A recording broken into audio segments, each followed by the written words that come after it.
Jesus Cristo é o homem mais conhecido da história. Mas sabemos de fato quem ele é? Precisamos investigar textos muito antigos para começar a compreender melhor sua pessoa. Ele é mais do que um personagem histórico, mais do que um grande mestre. Ele é a palavra viva de Deus, seu Filho e a revelação do plano de Deus para salvar o mundo. Ele estava presente no início de todas as coisas, e toda a Escritura aponta para ele, pois ele é o propósito de todas as coisas.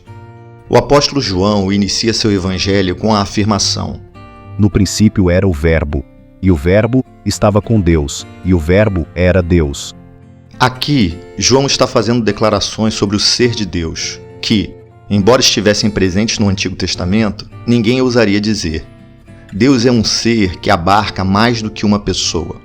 Não são deuses, mas um único Deus que subsiste em 3 pessoas: o Pai, o Filho e o Espírito Santo. O que Tertuliano de Cartago, um pai da igreja do segundo século, chamou de trindade ou triunidade. Vamos explorar como as Escrituras apresentam o Filho, a palavra criadora de Deus, o anjo do Senhor, sua fiel testemunha, e revelar as principais passagens que apresentam a segunda pessoa da Trindade. Como nos diz João, vamos voltar ao princípio, ao primeiro verso da Bíblia. Em Gênesis capítulo 1, verso 1, o texto nos diz: No princípio, criou Deus os céus e a terra. No original desse texto, em hebraico, Moisés está nos dando pistas da Trindade. A palavra traduzida por Deus é Elohim, uma palavra que está no plural, mas o verbo criou está no singular. Então temos que, embora seja um Deus, há um elemento plural no ser de Deus. No verso 2, Moisés fala do Espírito de Deus, e a partir do verso 3, Deus retoma a criação pela sua palavra. Então temos Deus, sua palavra criadora e seu Espírito, 3 pessoas distintas em Elohim, e os 3 são um. O Salmo 33, verso 6, nos fala: Os céus por sua palavra se fizeram, e pelo sopro de sua boca, o exército deles. Por palavra, devemos entender o agente divino do discurso racional e coerente, que ordena e dá sentido a todas as coisas, nos livrando do caos e da desordem. É o princípio de sabedoria e lógica de um discurso, palavra inteligível. No original, João usou o termo logos, que foi traduzido por verbo. Por sopro, a palavra no original é ruar, que é espírito. Então temos aqui o Espírito de Deus, ou Espírito Santo, que dá vida. Assim, o salmista apresenta o Deus Trino em ação na criação de todas as coisas. Em Provérbios capítulo 8, o rei Salomão, 1000 anos antes de Cristo, apresenta a sabedoria de forma pessoal. Os versos 22 e 23 dizem: O Senhor me possuía no início de sua obra, antes de suas obras mais antigas. Desde a eternidade fui estabelecida, desde o princípio, antes do começo da terra. A palavra de Deus, sua sabedoria, é eterna. É o princípio criador e ordenador de toda a criação. O apóstolo Paulo, escrevendo aos Colossenses, capítulo 1, verso 15, 16 e 17, diz a respeito de Cristo: Ele é a imagem do Deus invisível, o primogênito de toda a criação, pois nele foram criadas todas as coisas. Tudo foi criado por meio dele e para ele. Ele é antes de todas as coisas. Nele tudo subsiste. Cristo, como palavra fiel de Deus, cumpre seu papel como o profeta, prometido nas Escrituras, revelação maior de Deus Pai. Isso explica a resposta de Jesus a Filipe. Em João capítulo 14, versos 8 e 9, temos o seguinte diálogo: Replicou-lhes Filipe: Senhor, mostra-nos o Pai, e isso nos basta. Disse-lhe Jesus: Filipe, há tanto tempo estou convosco, e não me tens conhecido? Quem me vê a mim vê o Pai. Veio para o que era seu, e os seus não o receberam. Isso explica a presença do mal no mundo. A humanidade, desde o Éden, passando pela cruz e até hoje, decidiu virar as costas para aquele que é a palavra de Deus, sua sabedoria. Seguindo seu próprio coração, o homem só produzirá o mal. A rebeldia contra Deus e a loucura humana é a fonte do mal. Por isso, o chamado de Jesus é: arrependam-se e voltem-se para Deus. Ao longo do Antigo Testamento, ouvimos falar de uma figura misteriosa, o anjo do Senhor. Anjo significa mensageiro, porta-voz, o que também aponta para o seu papel profético. Mas este não é um anjo comum, pois fala como se fosse o próprio Deus e recebe adoração como Deus.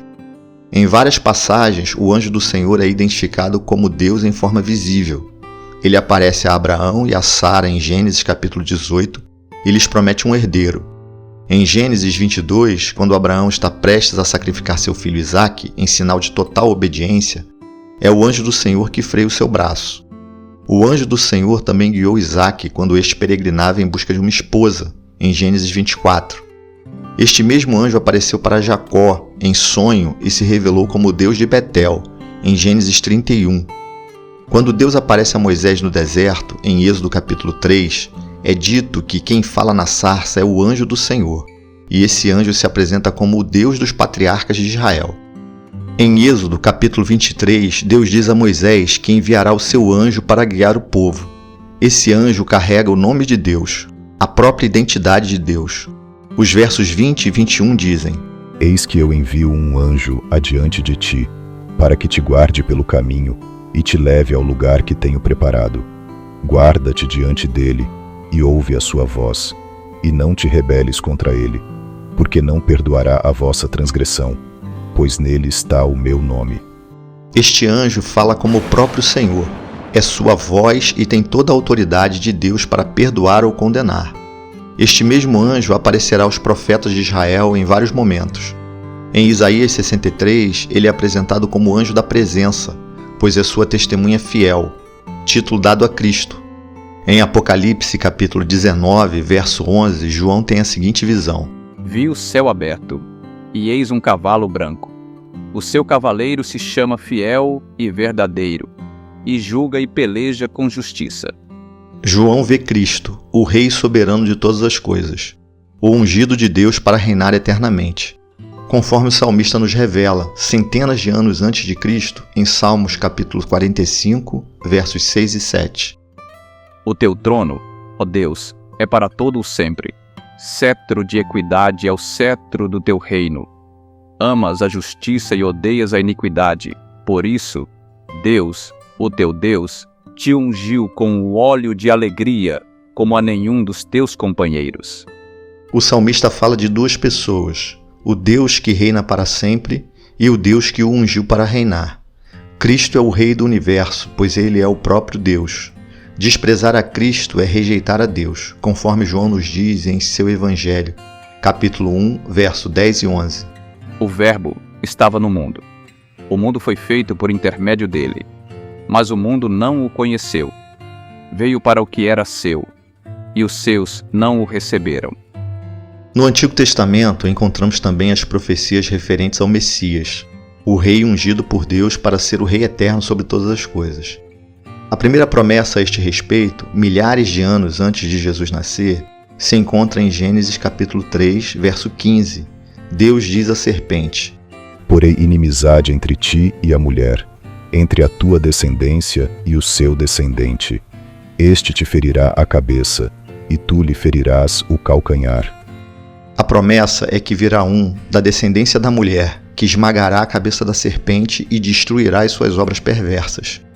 A corrupção que vemos no mundo é obra de Satanás, a antiga serpente, e Deus prometeu que acabaria com os efeitos da obra satânica.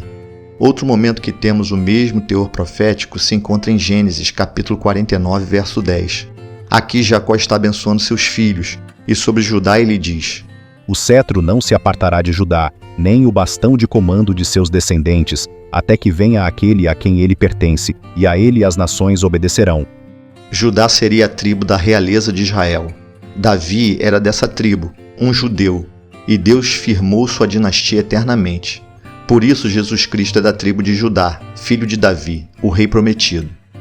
Já vimos Cristo como profeta, a fiel testemunha e palavra de Deus, como rei, o Messias prometido que reinará eternamente junto com Deus Pai. Agora vamos falar do seu papel como sacerdote, aquele que representa seu povo diante de Deus.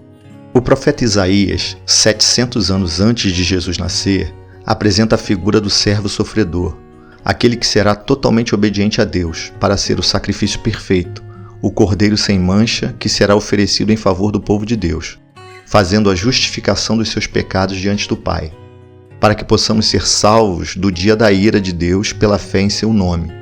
Em Isaías, capítulo 42, versos 1 e 6, Deus diz: Eis aqui o meu servo, a quem sustenho, o meu escolhido, em quem a minha alma se compraz.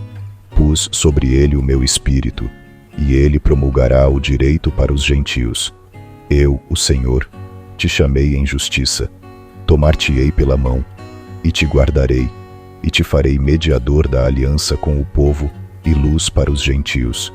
Cristo é o mediador entre Deus e os homens, e por meio dele a palavra de Deus chegou até nós, os gentios, os demais povos da terra. O que antes estava restrito aos judeus, pela sua própria incapacidade de cumprir os propósitos de Deus, foi proclamado a todos os povos, e para isso foi necessário que o próprio Deus se fizesse homem, para cumprir suas promessas e seu propósito.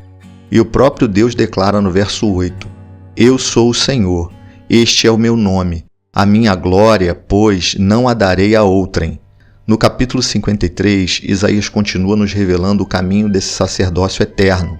Nos versos 4 e 5, ele diz: Certamente, ele tomou sobre si as nossas enfermidades e as nossas dores levou sobre si, e nós o reputávamos por aflito, ferido de Deus e oprimido.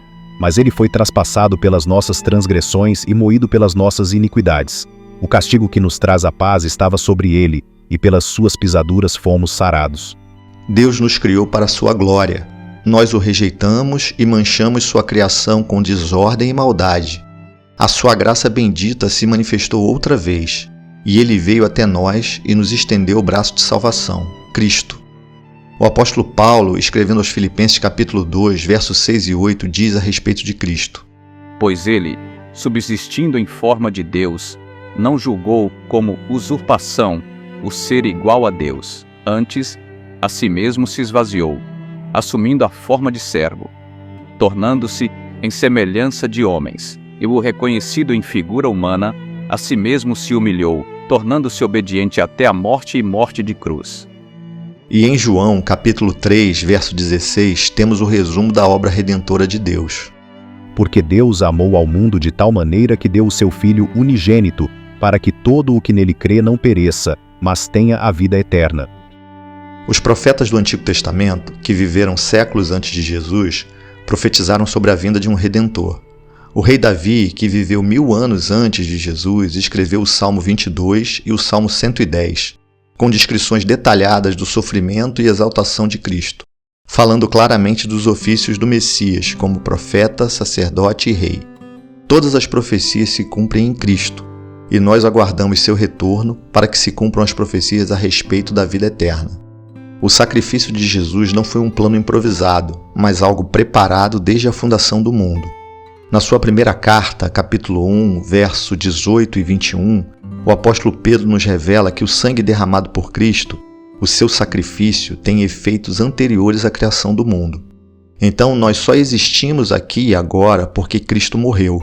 Assim, seu sacrifício confere dupla graça: a graça dessa existência para todos e a graça da vida eterna para aqueles que creem no seu nome.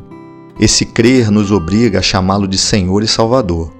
E se Ele é o Senhor, a vida dos seus servos deve ser de obediência à sua palavra, para assim sermos salvos da ira, a ira de Deus que será derramada contra toda a rebeldia. Depois de cumprir a vontade do Pai na cruz, Jesus esteve morto por 3 dias e ressuscitou, vencendo a morte e garantindo a vida eterna para os que creem nele. Ele apareceu ressurreto a um grande número de testemunhas. O apóstolo Paulo, escrevendo sua primeira carta aos Coríntios, capítulo 15, verso 6, nos diz que o Cristo ressurreto apareceu a mais de 500 testemunhas. Além disso, sua morte e ressurreição foram acompanhados de sinais sobrenaturais nos céus e na terra, tudo registrado no Novo Testamento. E aqueles que testemunharam os sinais foram tão impactados e transformados que também foram obedientes a Deus até a morte. Destinos terríveis tiveram os apóstolos do Senhor. Você pode saber mais assistindo o vídeo Os Apóstolos neste canal. E é baseado nesses testemunhos de fé que a igreja se estabeleceu e resiste até a volta do seu Mestre e Senhor. Em Apocalipse, João vê Jesus glorificado e exaltado. O capítulo 1, verso 8 diz que ele é o Alfa e o Ômega, o princípio e o fim, e é mostrado no trono ao lado do Pai, com autoridade sobre toda a criação. É por isso que a palavra diz que quem está em Cristo já passou da morte para a vida. Assim, desde a criação até o Apocalipse, Jesus é revelado como o Filho de Deus, o Salvador do mundo e o Senhor do universo. Ele é o Deus que desceu até nós, viveu entre nós e morreu por nós, para que possamos viver eternamente com Ele. Toda a Bíblia carrega uma mensagem de esperança e salvação. No mundo tereis aflições, diz Jesus, mas tenham bom ânimo, eu venci o mundo.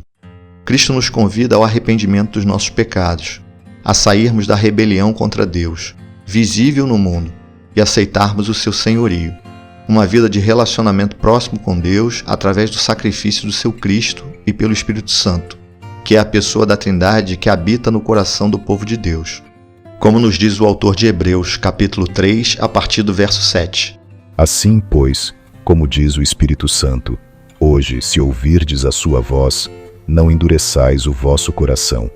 Tende cuidado, irmãos, jamais aconteça haver em qualquer de vós perverso coração de incredulidade que vos afaste do Deus vivo.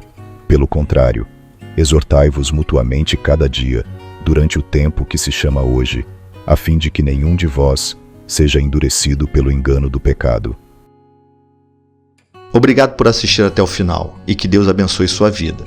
Se esse vídeo trouxe novas perspectivas para você e te ensinou algo novo e importante sobre a Palavra de Deus, curta, compartilhe, se inscreva no canal e ative o sininho para mais conteúdo sobre a Bíblia.